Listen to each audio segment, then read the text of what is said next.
want to start by addressing the situation that's unfolding south of the border, which is also having an impact here at home. For far too many Canadians, the images and stories coming out of the US are all too familiar. As a country, we can't pretend that racism doesn't exist here.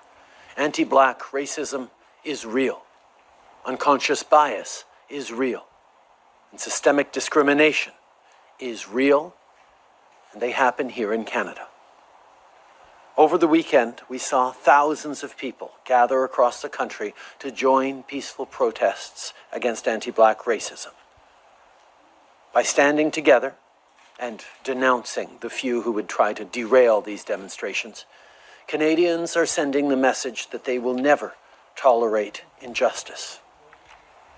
To young Black Canadians, I hear you when you say you are anxious and angry, when you say that this brings back painful experiences of racism that you've faced. I want you to know that I'm listening and that your government will always stand with you.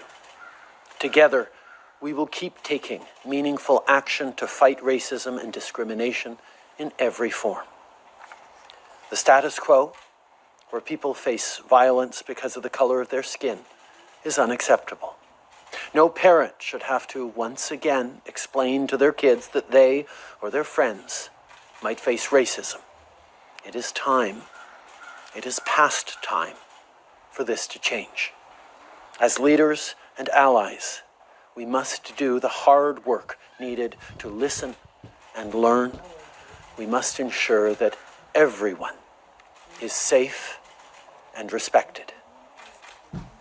That includes journalists, who need to be able to do their work on the front lines to expose the truth and tell the stories we need to hear.